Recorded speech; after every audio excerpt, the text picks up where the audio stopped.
Hey, it's Austin James. If you're like me, trying to live your best life while living with diabetes, you can relate to worrying if you're doing a good job managing your diabetes. I use the Freestyle Libre 3 Plus sensor to get real-time glucose readings and see the impact of every meal and activity to make better decisions. The Freestyle Libre 3 Plus sensor can help me live life with diabetes on my own terms, and it gives me more time for the things I love, like being a dad and a musician. Now this is progress. Learn more at freestylelibre.us. For prescription only. Safety info found at freestylelibre.us.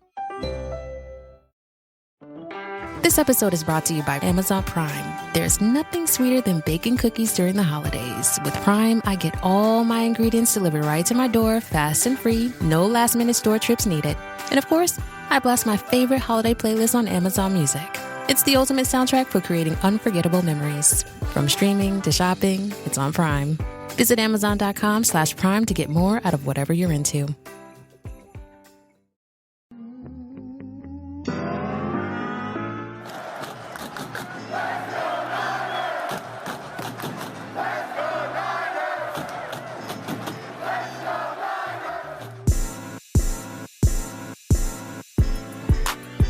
Welcome into San Francisco 49ers Access. My name is Sterling Bennett, and do we have one of the biggest games of the season on tap between the San Francisco 49ers and the Los Angeles Rams?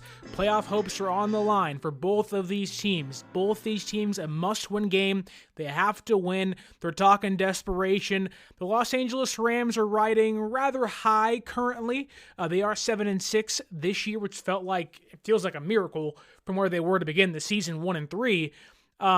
They are 6-2 in their last 8 games, coming off a 44-42 victory over the Buffalo Bills because Sean McDermott called a quarterback sneak, then a timeout at the 1-yard line. Yikes! Meanwhile, San Francisco is 6-7. They are 1-4 in their last 1-3, in their last 4 games. The last game against the Chicago Bears snapped a 3-game losing streak. They won 38-13, hoping that is who this team will be going forward compared to who they have been for a lot of the season. Want to say what's up to Papa J and Jesus M in the YouTube chat. We're going to get to you and all your comments and questions in a second. Thank you for joining us today because this is a doozy. This is literally it. All the marbles right on this game for the San Francisco 49ers. So before we dive into it, don't forget to like, share, subscribe, leave that review, and let's jump into Week 15 against the San Francisco 49ers and the Los Angeles Rams. Like I already said, it's a must-win game for both of these teams. It is playoff football in December, which I know for the viewers or the non-Niner Rams fans is pretty fun to play and watch. Meanwhile, us in San Francisco and the Bay Area are terrified of what we're going to have to see. I'm going to be nail-biting, fingers crossed, hoping that somehow this team can find a way to continue to pick themselves up and dig their way out of the hole they dug for themselves. The Rams are trying to keep pace with the Seattle Seahawks and set up a Week 18 winner-take-all for the NFC West. Meanwhile, San Francisco is 2 games back from the division with 4 games remaining. It's not often you get to say this and mean it literally. It is a fight to the finish, and the San Francisco 49ers are desperate to win this game. If they lose, pack it up. Call it a season. It's over. San Francisco must win this game if they want to salvage their season and hopefully again claw their way back into the NFC playoff picture. Let's see here. Let's start with the message this team is sending to themselves. We heard after the win against the Bears that many of the team's leaders like Brock Purdy, Diamador Lenore, and others stood up and spoke to the team telling each other, hey, we have to play desperate, that we have what it takes to make this miraculous comeback. We have what it takes to fight and claw our way back into the playoff picture. Let's go out there and do that. Play for your brothers. Fight till the very end. And it at least worked for 1 week, and you hope it carries over. But that is still the theme. The motto is be desperate. Play with a sense of urgency, as George Kittle said. The clock is ticking, and they know it. They know that they don't have many opportunities left, and unfortunately, it really isn't up to them. They can win the next 4 games, and if Seattle wins 2 or 3 of them, it's over. The Niners, unfortunately, have put their fate in somebody else's hands, but they do have an opportunity this week and the rest of the season to kind of take some of that back, take their fate back, have control of their fate, and maybe hopefully escape the one they're currently on a trajectory for. But look, this week should have been a week of celebration, right? We should be talking about, Niners and Rams, can they win? Can they figure things out? Unfortunately, it's been kind of marred by a lot of distractions, mainly Deebo Samuel.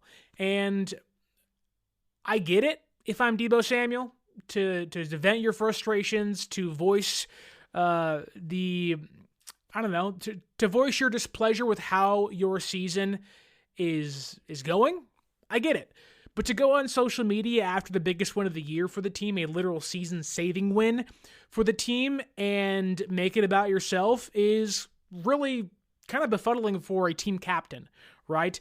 If you haven't seen the tweet or the post on X that was sent out by Deebo Samuel yesterday, was not struggling at all, just not getting the ball. And the reason why I want to start there is because it kind of feeds into how I think this game will go. The Niners are frustrated. Now, yes, you get a win. You kind of breathe a little bit after Sunday, but they're frustrated. They're angry. They're upset in how the year has gone, and you have these kind of micro frustrations happening with players, how their seasons have gone. Deebo Samuel was one of those. The expectation for Deebo Samuel was to be an All-Pro this year. The expectation was to bounce back. Came in best shape of his entire career, changed his number, looked like a revitalized player. And he has looked exactly not that this season. Again, he has every right to be upset with his performance. And it's not solely his fault. Sometimes the offensive line's to blame. Sometimes the quarterback makes a bad throw. Sometimes the defense just has a great play. And you kind of got to wash your hands and move on.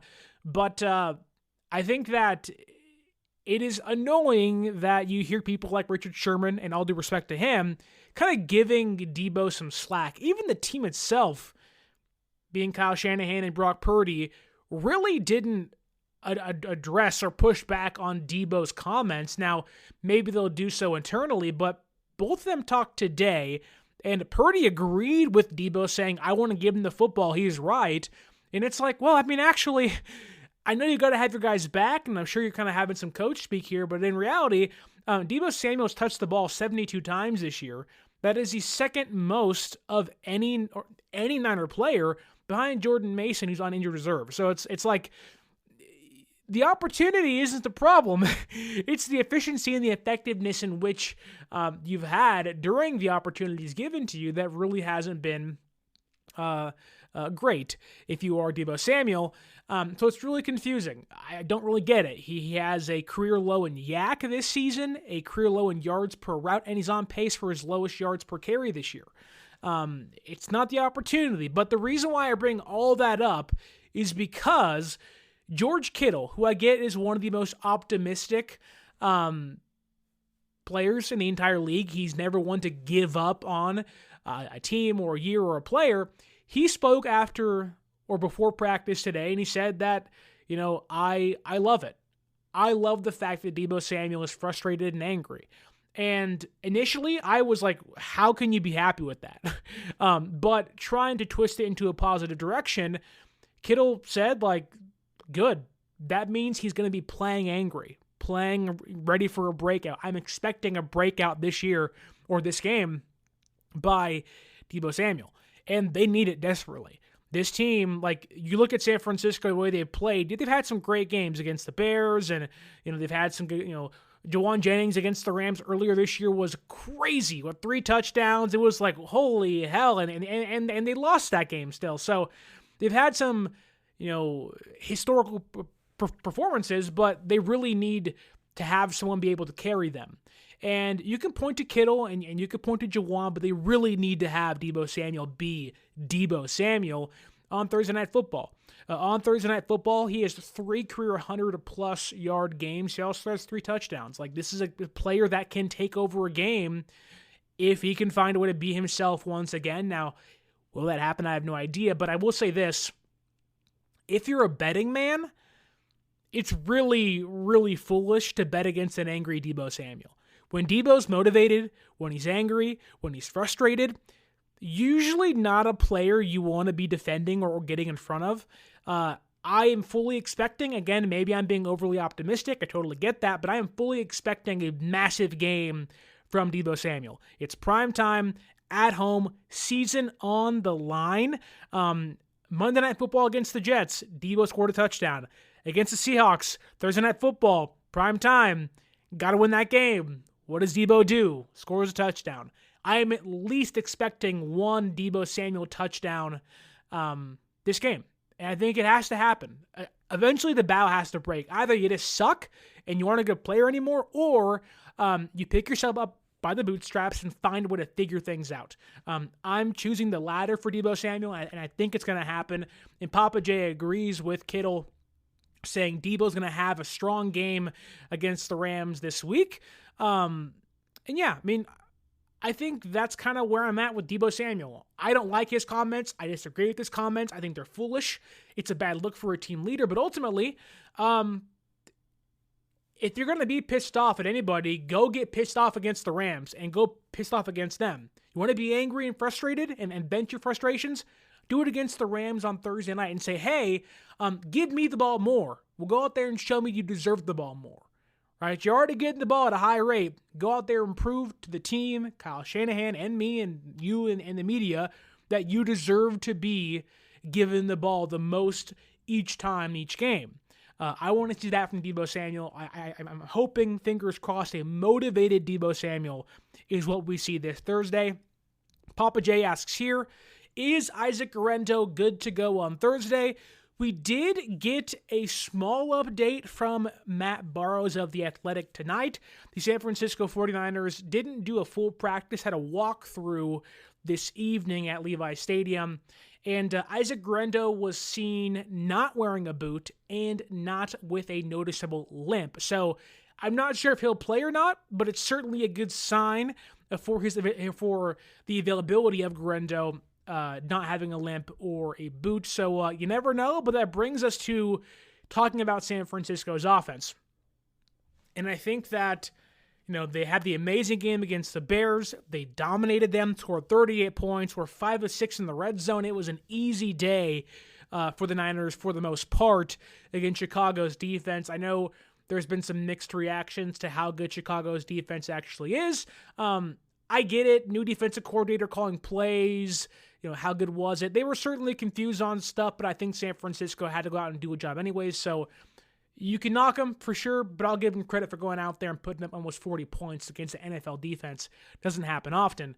That said, if Guerendo can play, and even if they're going to start Patrick Taylor Jr., who I think does offer a little more than a team's 4th or 5th string running back can, the Rams' rushing defense sucks.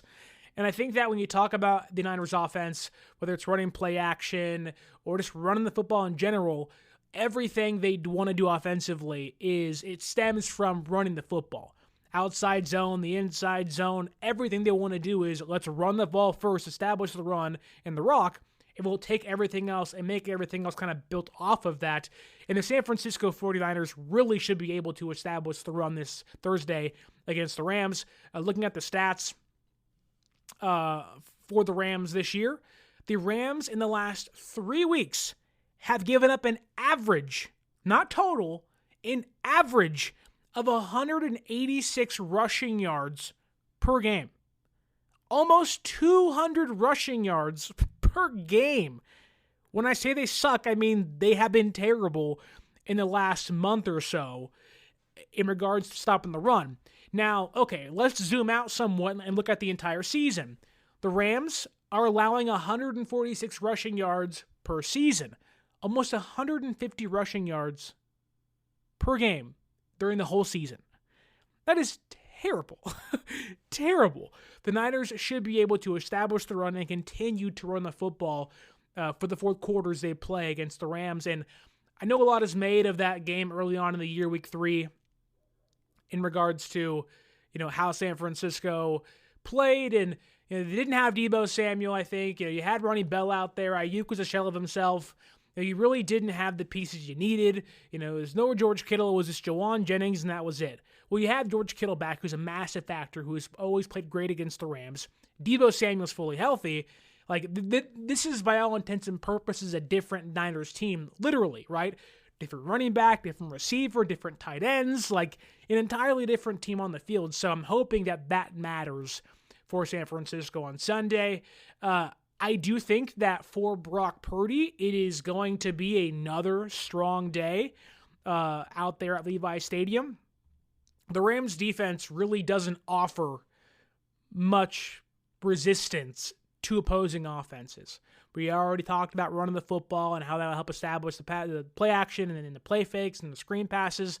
I want to see San Francisco not take the exact same game plan, but take a lot of what happened and transpired on Sunday against the Bears and utilize that on Thursday against the Rams. Make them have to beat you, get your guys out, move the pocket. You see teams when they get desperate, they do different and funky things, and they move the pocket around. They do screen passes. They almost say, look, we have to get the ball into our stars' hands as quickly as possible.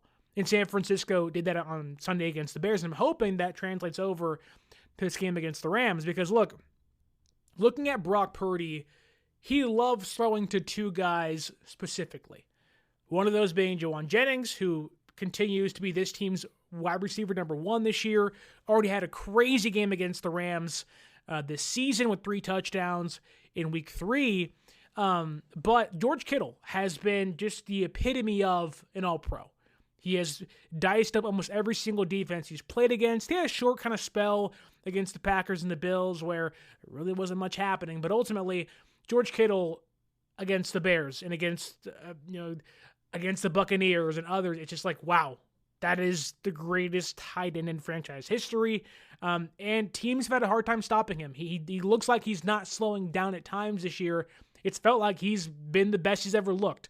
You can honestly say that George Kittle's having the best year of his career this season, which feels wrong because he's had so many great years and the team's done so much better in previous seasons. But ultimately, Kittle looks like a superstar.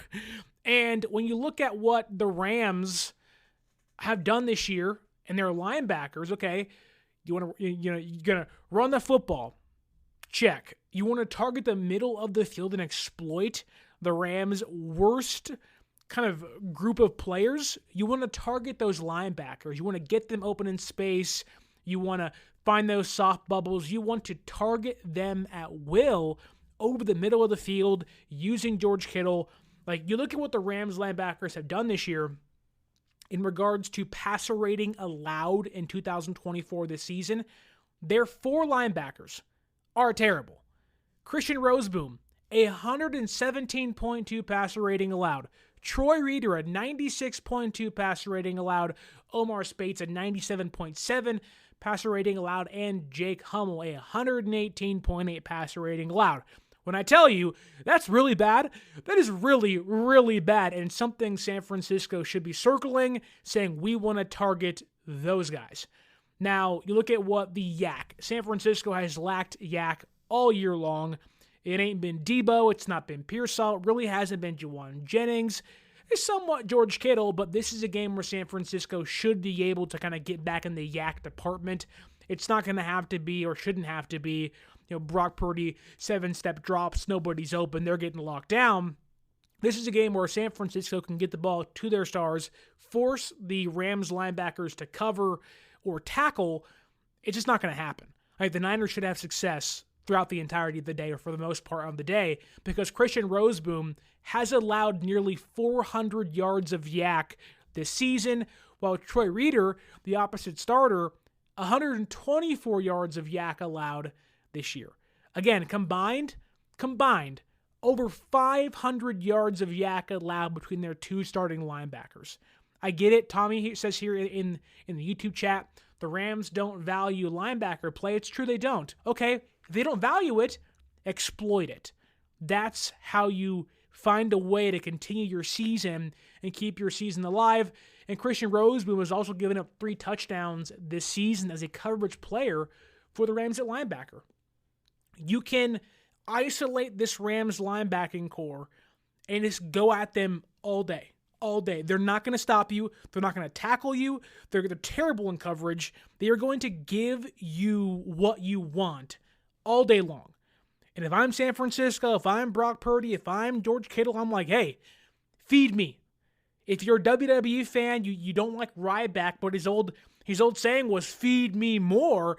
If I'm George Kittle, who loves WWE, I'm telling Brock Purdy and Shanahan, feed me more, because these guys can't stop me.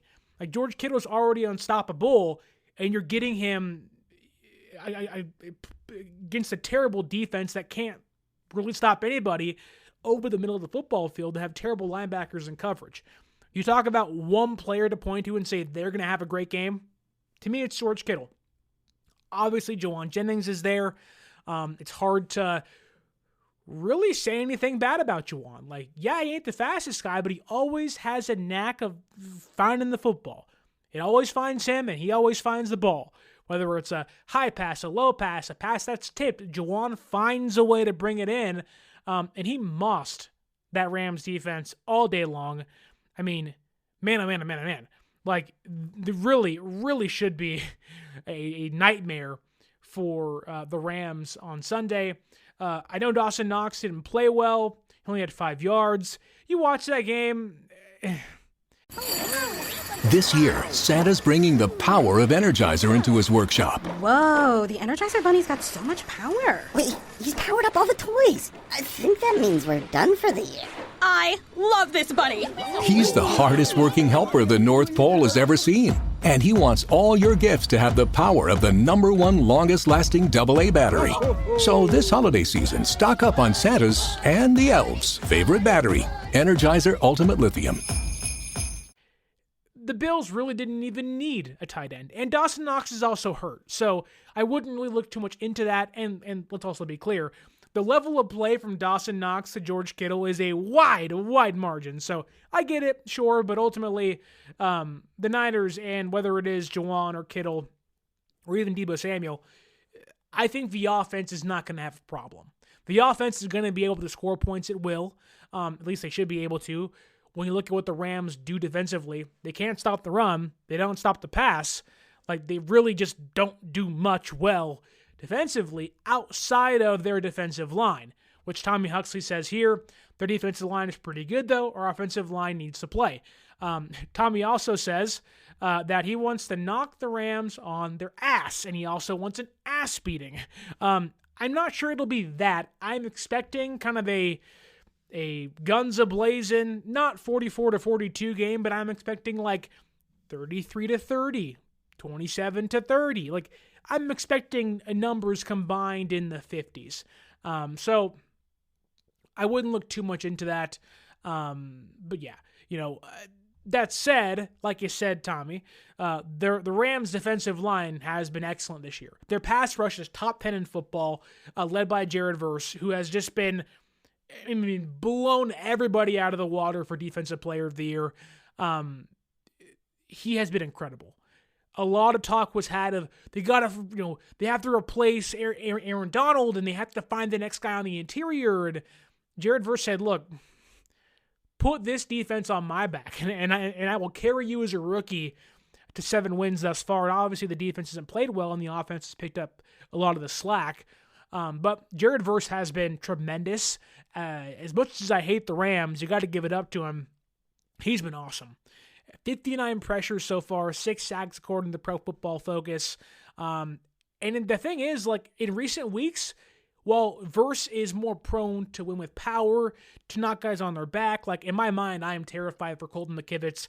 And if Trent Williams can't go, Jalen Moore, who's played pretty well in Williams' absence, but I am mortified to watch Jared Verse play against Colton McKivitz, because Verse has so much power. He just will go up there, he'll bull rush you, and he will knock McKivitz on his freaking butt.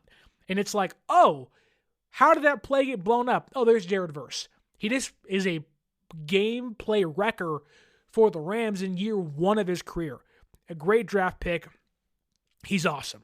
The thing is about the Rams defensive line, though, is that one thing they're really good at, and I get they have the new defensive coordinator this year, and again, the stats aren't great, and the numbers don't favor them, and they really are a bottom-tier unit in football that has to have the offense pick up the slack again.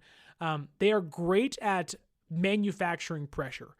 Everybody wanted to talk about Braden Fisk in the draft. Small defensive tackle from Florida State versus teammate. And I talked about him coming to San Francisco. I'd love to have them here with Chris Kosaric. The Rams got him.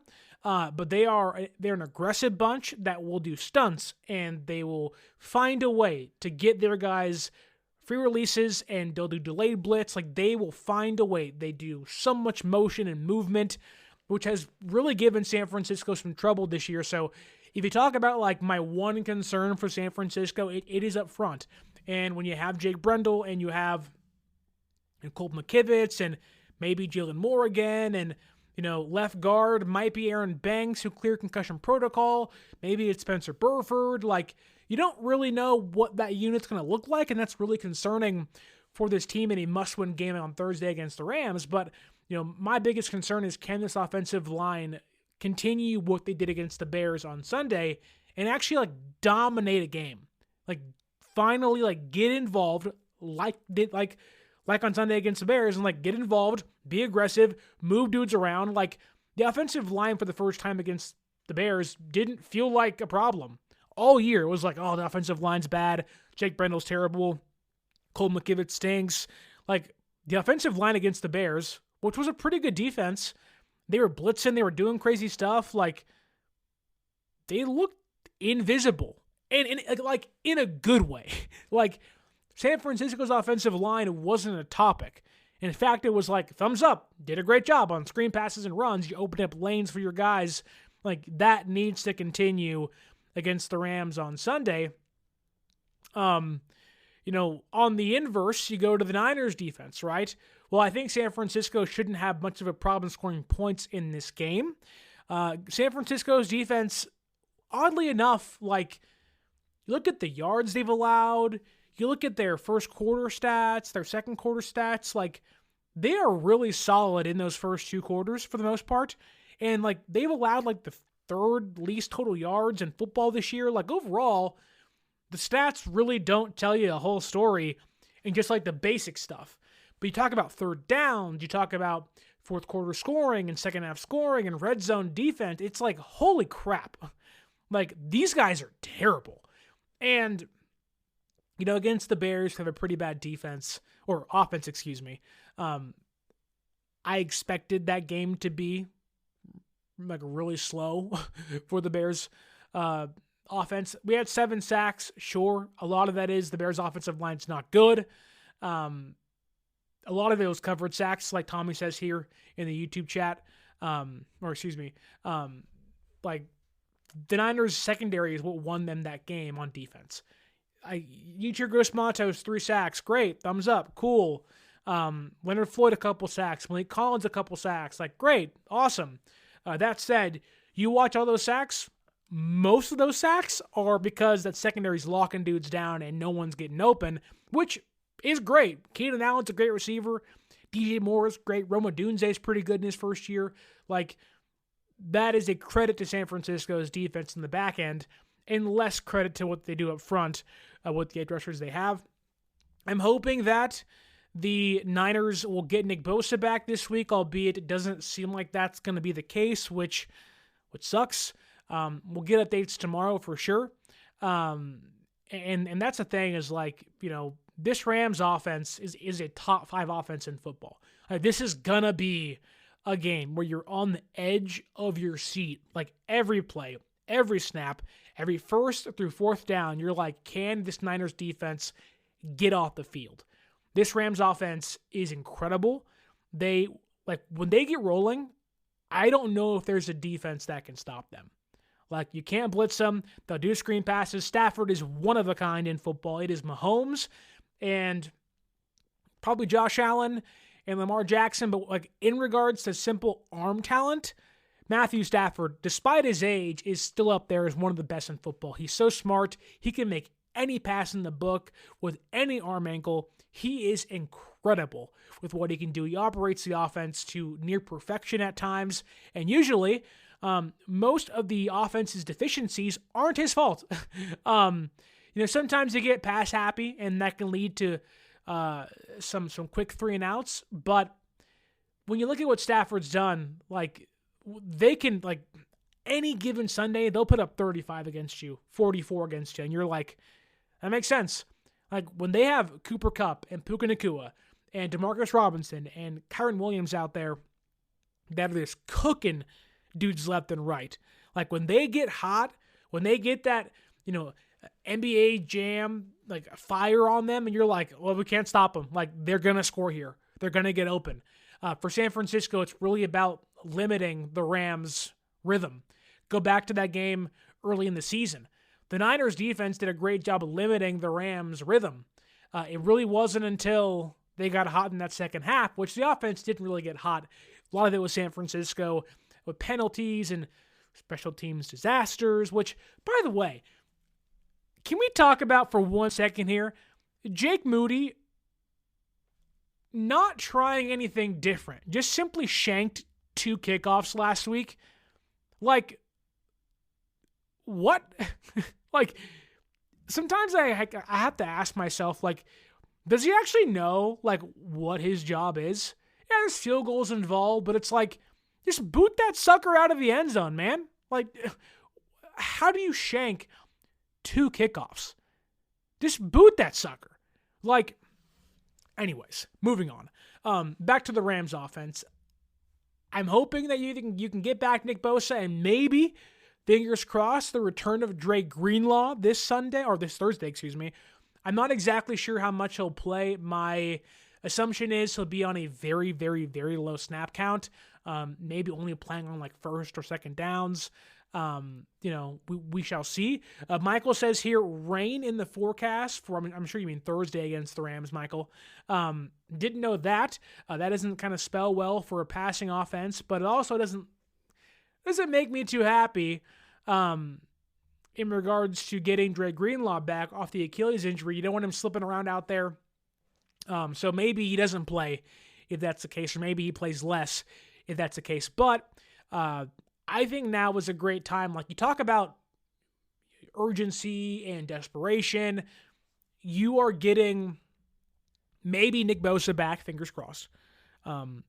You're also potentially getting back Dre Greenlaw, who broke down the huddle tonight during the team's walkthrough, so a pretty good idea he might play on Thursday. You're getting back energy. Even if he doesn't play much, you're getting back a presence that players draw themselves to. And last week, you got Hufanga back, so you're getting 2 energetic guys that help the team out, that can really, really, really just kind of bring something else to a defense that really needs it. We saw against the Bears last week that Hufanga, when he played, you saw the difference in him and Jair Brown. Now, I think Jair Brown's ceiling is still high, and the hope is that he'll eventually, bounce back after a pretty bad season this year. But there's a massive difference in Hufanga and Jair Brown. The communication, the way they set up players. You can see multiple times on the defense that when a play is called, when the offense changed the play or had guys in motion, that secondary's looking for Talon Noah Hufanga to give them direction. That matters. That is a different look that teams haven't seen much this season. And it's an improvement on what I think the Rams saw in week 3. I don't remember if Hufanga played that much. If he did, it wasn't much at all. But I think like the Niners are getting back a lot of the dogs, the guys you point to and say, lead us. And then you add in the pissed off Deebo Samuel. Now you're getting back kind of an edge to your team you haven't had for a while. And that matters. Like, that really matters. Now, how much? We shall see on Thursday, but I do think it matters. Moving on with Matthew Stafford here. Again, he can make every single throw. He has a 4.2% big-time throw rate, only a 3% turnover-worthy rate, and he hasn't thrown a pick in the last month. He has been on fire. He's in that groove. It is up to San Francisco to make a play, hit him early, knock him down, do something, make a statement. Don't hurt him, but, play clean. But make a play. Like, San Francisco, you have to win this game to kind of take back your season or give yourself a chance. But it's like, you have to also get physical at the point of attack. Force them to make mistakes. They're not going to make them themselves. force them to make mistakes. And I think the Niners are in a great spot in regards to having Lenore back out there. Like, you have Lenore there, you have Ufunga there, you have Bernardo Green's playing great this year. Like, they have the guys to go out there and get this done. Like, I know it hasn't seemed like it, and it's been frustrating so far this year, but, like, I firmly believe that this Niners team can, and maybe it's the homer in me, will beat the Rams this Thursday. They have the guys to get it done. This Rams team barely beat the Saints.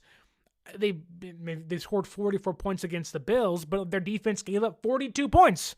Like, San Francisco, I think, with their backs against the wall, are going to be like Johnny Cueto when he played for the Reds, kicking Cardinal players in the face, fighting tooth and nail to get a win.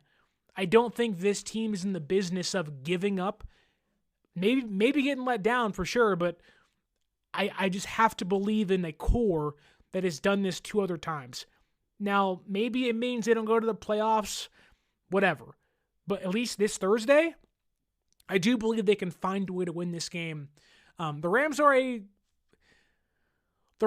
aren't a good team. They're a really great offense and a really bad defense that evens out to be basically average. And if you can, the Niners should be able to go toe-to-toe with the Rams. They have very similar deficiencies this year on defense, very similar problems on defense. San Francisco's a pretty hard time stopping the run. Insert Kyren Williams into that conversation. Has over 72 yards or more the last 4 weeks. He also has 4 touchdowns in his last 3 games. He can find space. He's a power back that's really tiny but still can pack a punch.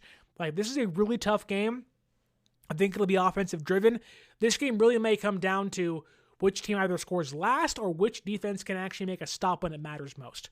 That's what happened against the Rams, or that's what happened for the Bills last week, right? The Bills had him at the doorstep, had him right there.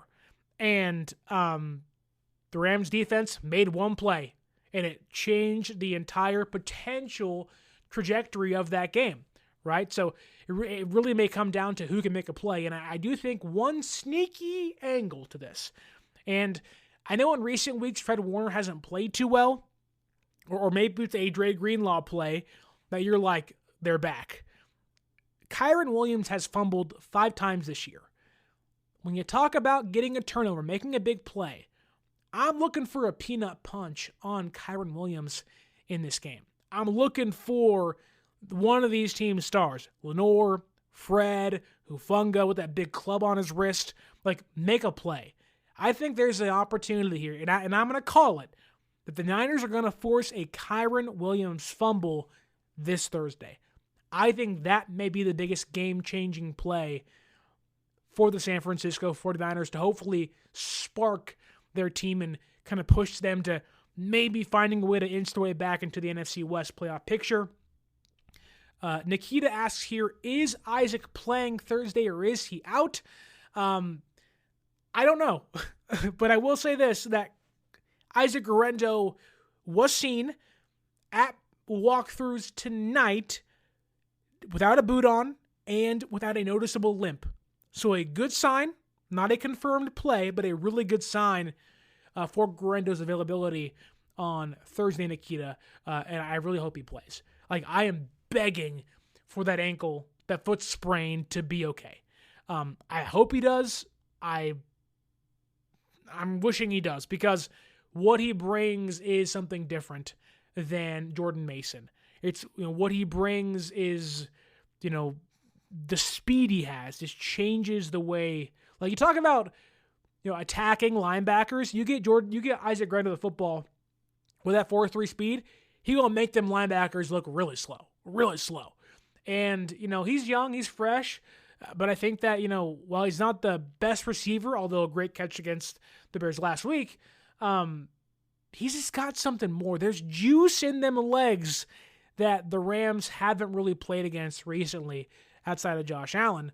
On the ground, Guerrero possesses a different kind of force than, say, Patrick Taylor Jr., who I do like, or, say, Keyshawn Vaughn or Israel Abanikanda. Like, Guerrero plays, the chances San Francisco wins go up, which oddly enough, drastically, in my opinion. Like Grendo showed against the Bears that he could be a valuable asset to this offense and be an RB1 if asked to, in relief of Christian McCaffrey and Jordan Mason. One of the bigger matchups, I think, to look for this Thursday, is Cooper Kupp lined across Diamador Lenore. I think when you talk about, like, how do you summarize this game? What matchup do you look for on the football field? Yes, Kittle against linebackers on offense for sure. But on defense, it is Cooper Kupp versus Diamador Lenore. That is, like, my mind is going to be glued there the entire game. When those two lock horns in the slot, it is going to be a former offensive player of the year against who should be an all-pro this season. Cooper Kupp this year in the slot has lined up 214 times. That's 68.2% of the time he's in that slot. Diamador Lenore, when he's lined up in the slot playing nickel this year, he has allowed 0 touchdowns. That's the best in football. He has 2 interceptions. That ranks 3rd in football. He has a 67.5 passer rating allowed when targeted. That is 4th in football. Lenore needs to be in the slot in this game, locking down Cooper Kupp. Because in my opinion, I trust Renardo Green to go toe-to-toe with Puka Nacua. Puka Nacua is a great receiver, a phenomenal receiver. These receivers, Kupp and Nacua, are crazy. When they get going, it is like, watch out. They can beat anybody. They'll gash you for big plays on slants, end arounds. They're physical. They can do it all. They are the epitome of what you want in your receivers. I firmly believe that Lenore and Cooper Kupp locked up in the slot is going to be a key matchup for this game.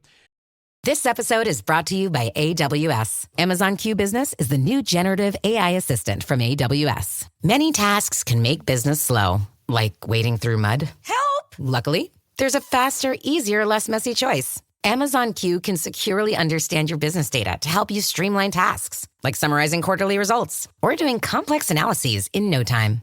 Q got this. Learn what Amazon Q Business can do for you at aws.com/learn more. I think it will be a difference maker if San Francisco can pull this one out. But speaking of Puka Nacua, as Nikita says here, he's the one you got to watch out for. And I would agree with you, Nikita, albeit both these guys are incredible. Puka Nacua continues to show why he is one of the best receivers in football. Had a great rookie season. He had some injuries this year, but found his way back. And he looks incredible. I'm not sure how much stock you put into Pro Football Focus, but in regards to his receiver grade this year, it's a 92.1. Now, mind you, I think it's a 50 is average for PFF. Maybe it's 60, but either way, a 92.1 in PFF grade is absolutely insane for Puka Nacua. He blocks like an SOB. He wants to get his hands dirty. That jersey is never clean when he leads the field. He is everything you want in a wide receiver. He is a great route runner. He's physical. I mean, he is really, really, really, really the Juwan Jennings of their offense. But unlike Juwan, he has the speed and he can actually separate in his routes. Like Puka Nacua, he is physical. The ball finds him. He also finds the football like Juwan Jennings. He's a playmaker. He's a stud. I'm worried, and I hate saying this because I know that a lot of people get super sensitive when you talk about Charvarius Ward this year. And look, I get it, and I'm not going to come at him as a person. That's not what this is. But as a player this year, I get he has so much else going on, and I'm sure it's affecting him. So, let's not go too hard at him. But he's not been great. And my fear is that, in the biggest game of the season for them, that Ward's not going to really play up to par. Last year, great player. 2 years ago, great player. I, at least this year, would want to have Green lined up across from Puka Nacua. more than Charvarius Ward. Ward was better against the Bears, in coverage at least, than he had been throughout the season. Even the one touchdown he allowed was a great throw and catch by Caleb and Roma Dunze. So I'm not going to knock him too much, but in regards to who's been playing more consistently this year, I'd rather have Lenore against Cooper Kupp and Ronaldo Green lined up across from Puka Nacua.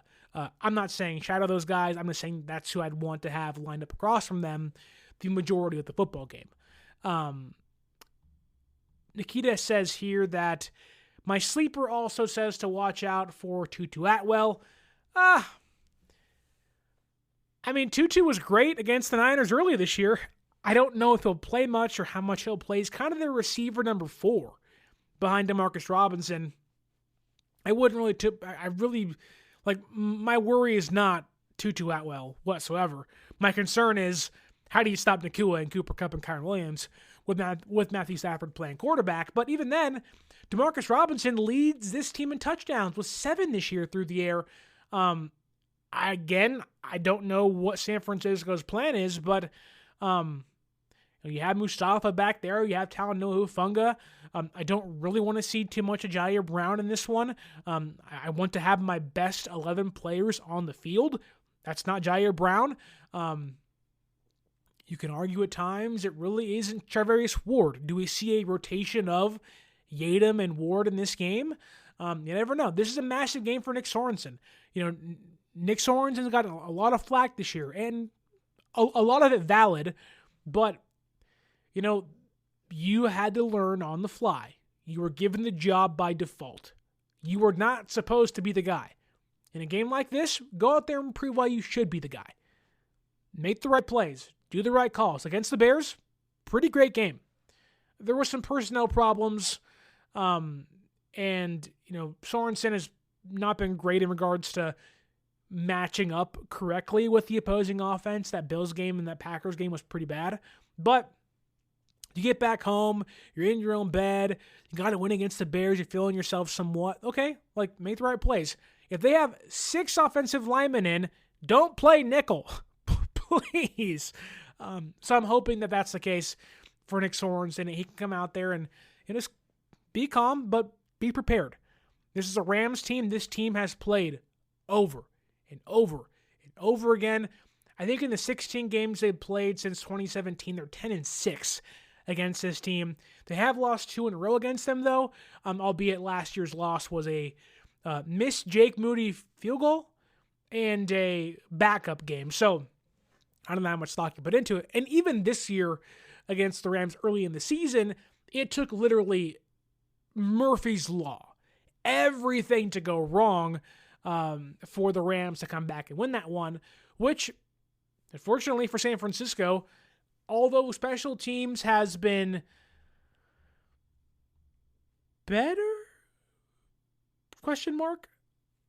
not been as terrible in recent weeks, not been great, still second worst unit in football, but they haven't made the critical mistake, although Jake Moody's 2 shanked kickoffs are not great.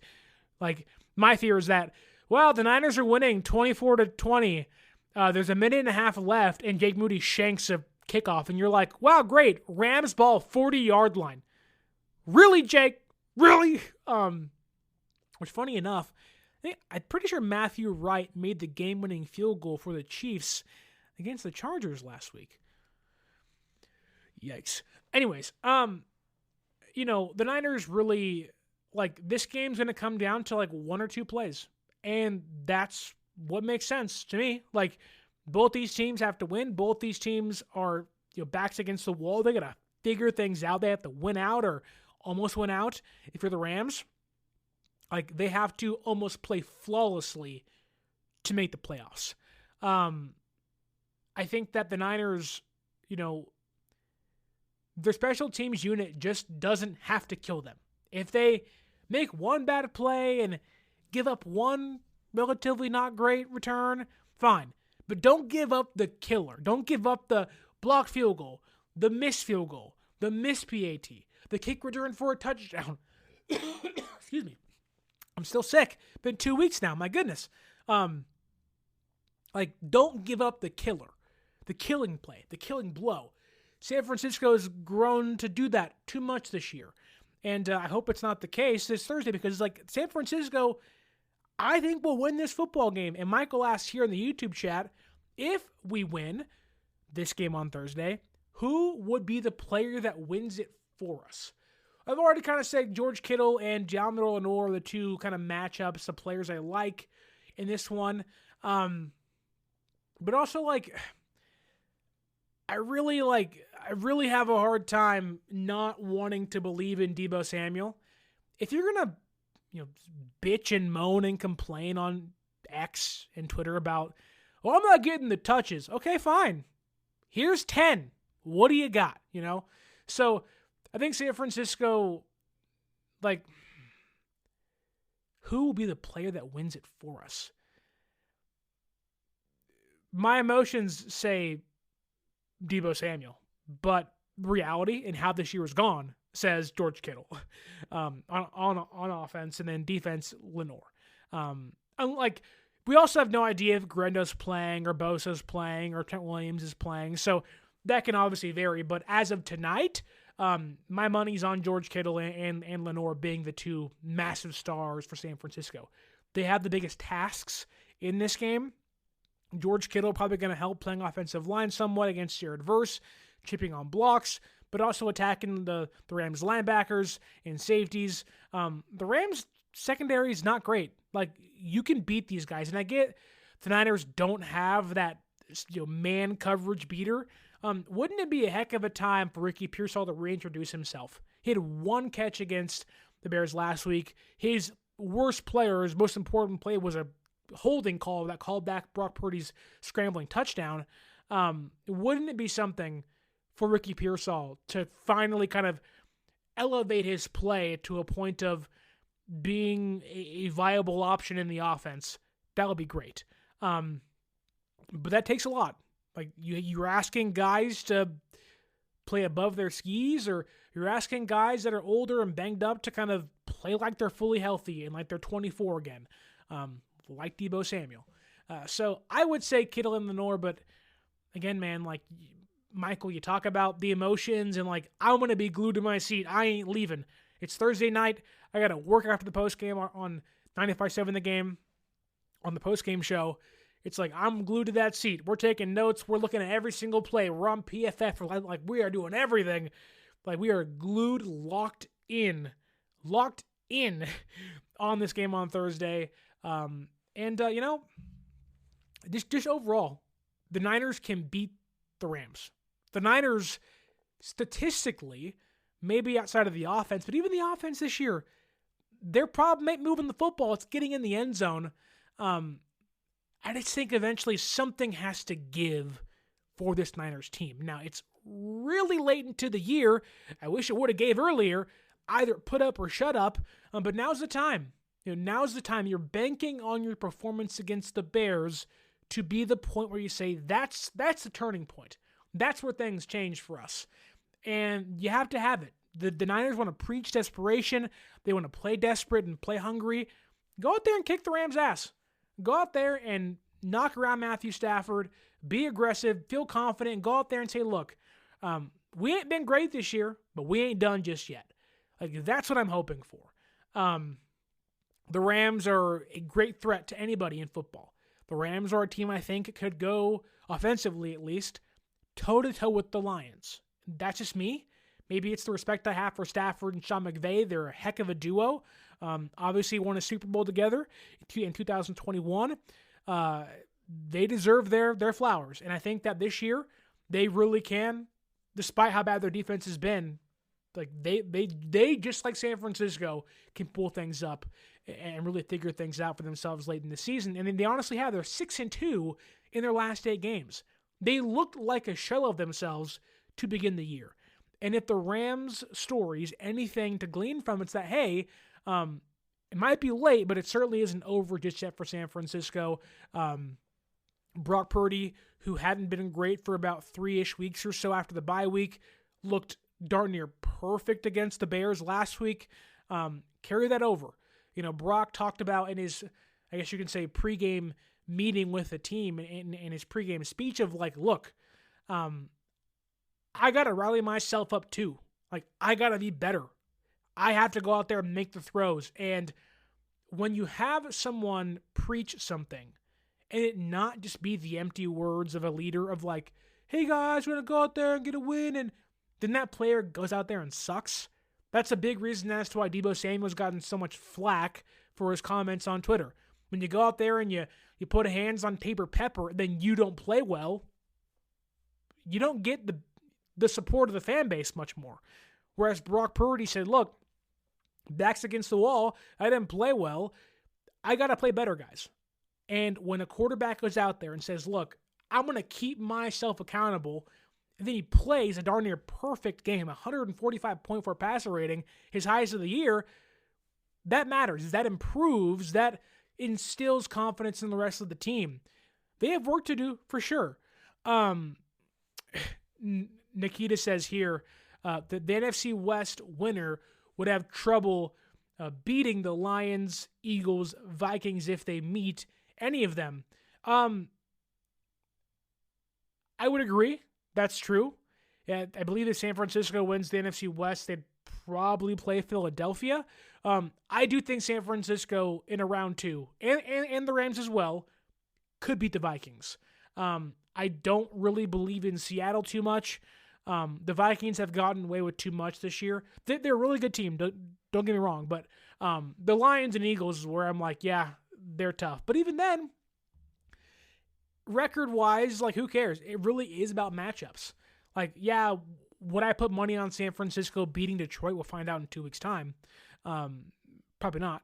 But the Niners, if they beat the Rams, set themselves up for the next 3 weeks. Like, you're banking on the Seahawks losing 2 of the next 4 games, and you winning 3 of the next 4 games. Like, that is the goal.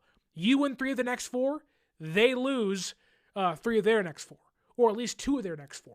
And you hope they lose division games because tiebreakers, and then it gets really tricky involved. But there is a scenario where the San Francisco 49ers don't have to win out, and they can still win the division. But that is predicated on the Seahawks losing. And,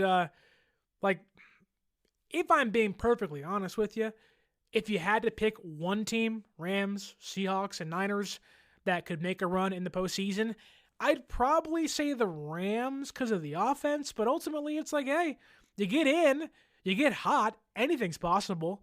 Anything's possible. Now, will it happen? Who knows? But, like, we saw Baker Mayfield this year, like, look like an MVP and almost beat teams like the Lions and Philadelphia. Like, he's in the Ravens. Like, he's looked like $1 million when he's healthy. So anything's possible. And so, Nick Bosa said early in the year, we just got to give ourselves a ticket to the dance. And we all kind of scoffed and we're like, yeah, whatever, empty words. And I know even then, if San Francisco gets in, the media will hype them up. But we kind of know this team isn't built for the next in a super long postseason run. But if you get in and you get guys back and healthy, that's a different story. Say you win this game, then Nick Bosa comes back. Williams comes back. Garendo comes back. Okay, Greenlaw's kind of getting his feet wet, feeling better. Hufunga's back for 3 weeks' time. Like, you start to kind of, put things together again, and you feel that confidence, and you feel a lot better about yourself, and, maybe something clicks. That's kind of the hope you're, like, as fans, we're clinging to the idea that things may get better. And I'm sure it's a homer take, but I do have San Francisco winning this game 30-27. It'll be close. It'll be a fight to the finish. But, sometimes you have to earn. Sometimes you got to earn your keep. And San Francisco dug themselves a hole. And unfortunately, they dug and they kept digging. And they kept digging. Now you got to dig yourself out of it. And there's still a chance. There is a ladder in the ditch. It's like going to, you go to the water next to the little creeks they have like the undertows, and you're like they have the aqueducts. Like, you're going to get in, and it's slippery, and you're probably not going to live through it, but there is a ladder there. And if you can make your way to the ladder, you can find your way back up. And San Francisco is in the aqueduct, kind of trying to cling to life, grab onto the edges, and they slip sometimes. And they're trying to find that ladder. And if they can get a grab onto it, anything's possible. Anything's possible. Michael says here he has Niners winning by a touchdown, 34-27. I love the confidence. I'm not as confident as you are, Michael, but either way, there we go. Nikitas has the Niners winning 27-23. I love it. Look, this year's been a mess. A mess. We've documented every single game. I've wrote about almost every single game. Like, it's been a mess. I don't know about you, but I'm sure, like the players, they aren't ready to call it quits just yet. And if they are going to lay everything out on the line against the Rams, and if they do that, part of me believes they're going to find a way they're going to win this football game. They're going to find a way to win this football game. Tommy bringing us down, though, saying, I picked the Rams to win this game. Well, man. He has no faith in the run defense. I don't blame you. But, Hufanga, I mean, this Niners defense, see, you bring up Devondre Campbell, he was actually San Francisco's best defensive player against the Bears. Now, man, it's the Bears offense, but, man, and Winters, I think, will play this Thursday. Limited for sure, but I think he'll play. But Winters and Campbell and Fred Warner looked all incredible on Sunday, on Sunday against the Bears against the run, and you had Greenlaw back. Like, I know it sounds crazy, but Hufanga really does impact the running game. That we don't think about it because he's a safety. He doesn't play defensive line, but he really does help. He's flying around making plays. He energizes the defense. Like, that's why I keep saying, like, this team is going, like, they're getting their Energizer bunnies back. Greenlaw, Hufanga, maybe soon Nick Bosa, Trent Williams. They're starting to kind of, you can feel the shift happening, and maybe it's overconfidence on my and maybe some of your parts in the YouTube chat and listening on the audio podcasting platforms. But it's like, man, you can really feel it's coming, and I'm hoping this Thursday is that day where you're like, whoa, San Francisco is back, and they have announced it to the entire world. Get to 7-7. You get the tiebreaker over the Rams. You jump them in the NFC West. If the Cardinals lose and the Seahawks lose, then you're one game out. You are one game out. This thing is a lot closer than it seems, and just one game at a time. You do that, get the win on Thursday against the Rams, then like Kevin Garnett used to say, or said after he won the NBA Finals with the Celtics, anything is possible! So I'm hoping that's the case. This Thursday. Tommy says Larry Kruger, former coworker of mine at 957 The Game, says that Greenlaw is back for Miami. I'm not sure if Greenlaw is ruled out. I don't think he is, but if it rains on a short week against Miami is a much safer game for him to return, so I really wouldn't doubt that. That said, having those guys on the sideline at the practices back with the team, start to get the momentum, feel the vibes, have the confidence. You're going to see that boombox entrance on Thursday Night Football, and we're all going to say, okay, as soon as I was out, you pulled me back in. If they can figure this one out, I think they can make that run. I don't believe in the Seahawks, albeit Seattle's defense is playing much better. They have the linebackers figured out, but I just don't believe in Geno, and I don't believe in the offense to win 3 of the next 4 or 2 of the next 4. I don't buy them as legit contenders. They're a fine, good team. They won 8 games so far, but it's like, I'm not really sure how serious that is. But I don't know. Thursday can't come soon enough.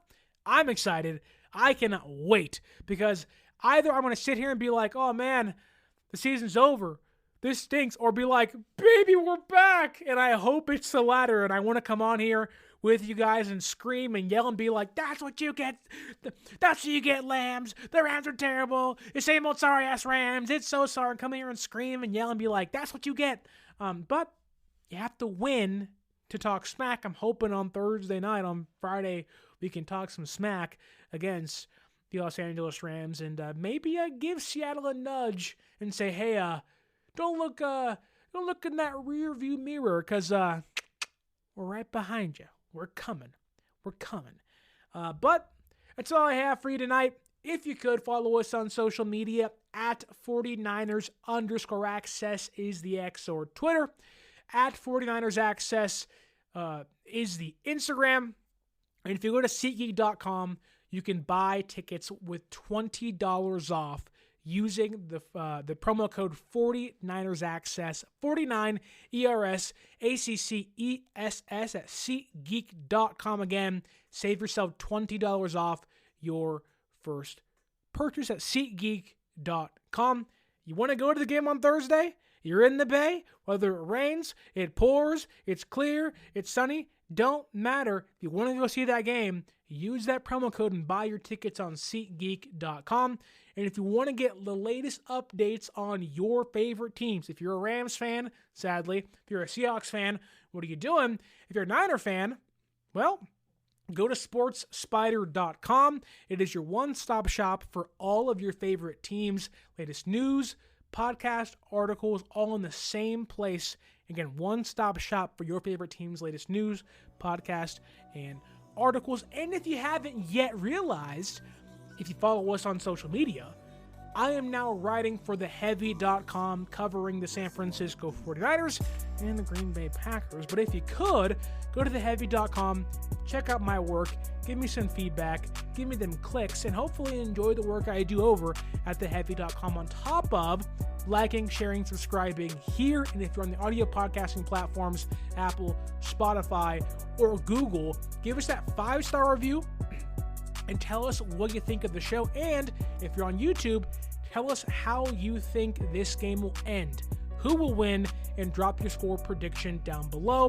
I want to thank a lot of you in the YouTube comments here. We got Keys, we got Tommy Huxley, Nikita, we got Kim.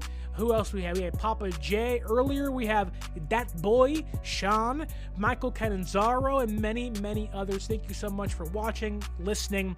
Hopefully on Friday, we're celebrating a Victory Friday, the second one, potentially of the year, but also celebrating the San Francisco 49ers season not being over just yet. My name is Sterling Bennett. Enjoy the rest of your week. Enjoy Thursday Night Football. And as always, until next time, stay faithful.